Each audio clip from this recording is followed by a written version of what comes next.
I'm Faye Watt, and let's queer up gay culture. Hotspots Magazine celebrates the South Florida premiere of And Juliet.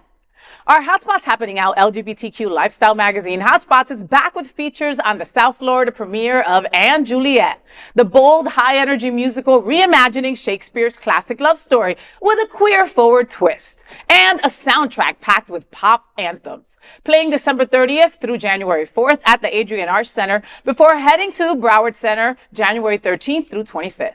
The show asks what would happen if Juliet chose life, love, and her own future.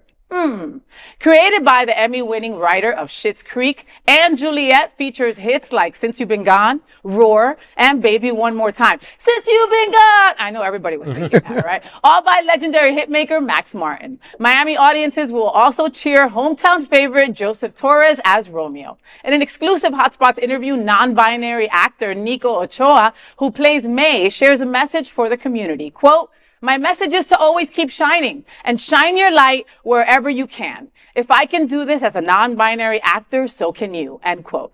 This feature story and many more are included in your free copy of the upcoming issue of Hotspots Magazine on stands this Thursday, December 18th. That's tomorrow. So I love this, okay? I love this because And Juliet reminds us that queer stories don't need tragedy to be powerful, you know? We deserve joy, pop anthems, and endings where we choose ourselves. Seeing a non-binary performer like Nico Ochoa shine on a major stage, that's not just theater, that's visibility, baby. Yes, and I am just loving all of this. I can't wait to see it. Yes, and a little Kelly Clarkson tunage in there is never a bad thing. Never! No. No, I think my friends and I bought out an entire block of row already. So we will be there, bells on. And all. No, it's great to see, not only that, but it also shows that, our community brings, Broadway, level entertainment here and to support the arts because, we keep talking, the arts are definitely in danger.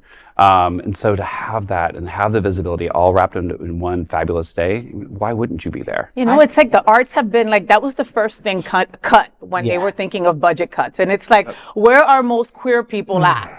The arts. The arts, It's our safe space. It's like they knew what they were doing when they attacked us It's there. our safe You know what I mean? That's why, like you said, we have to tell our friends, let's go. I mean, it's worth it. The tickets aren't even astronomical as they would be in New York. They weren't. Try to go to one of these plays in New York, all right? Let me tell you. They were under $100. Amazing. Under $100. That's awesome. Wow. And the Broward Center and the Arsht Center are state-of-the-art facilities. I was blown away when I moved here, and I did not expect that at all. So yes. Yeah. And just like a little change of the normal, right? We all know what happened in Romeo and Juliet initially. Okay, they both died. I'm not messing it up for you folks at home, okay? So you know what I mean? And no surprise.